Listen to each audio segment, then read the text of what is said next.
The Scholar of 48. Alara was a boy who knew the rhythm of the town better than its clock. He knew the best bins, the kindest corners, and the precise time the school bell rang for lessons. But he never went inside. Alara didn't have a pencil or paper, and certainly no uniform. But he had numbers. They lived in the cracks of the sidewalk, in the flocks of pigeons, and in the patterns of stacked bricks. Every day, he watched the class through a high window. Today, Ms. Riven had written a giant equation on the blackboard, a twisting knot of variables and decimals that made the students sigh. This, Ms. Riven announced to her class, is the great geometry puzzle of the week.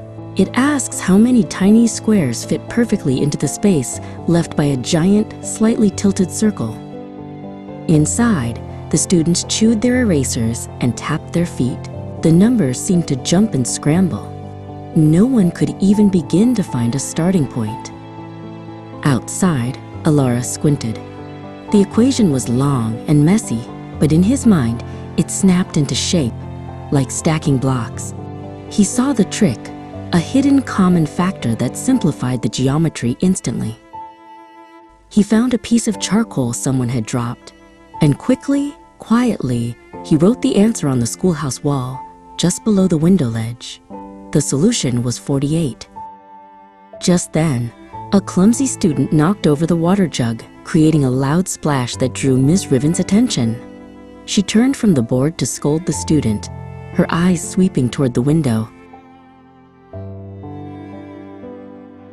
She didn't see Alara, who was hiding behind a large rain barrel, but when she stepped outside to check the spill, she did see the crisp, clean 48 written on the rough stone.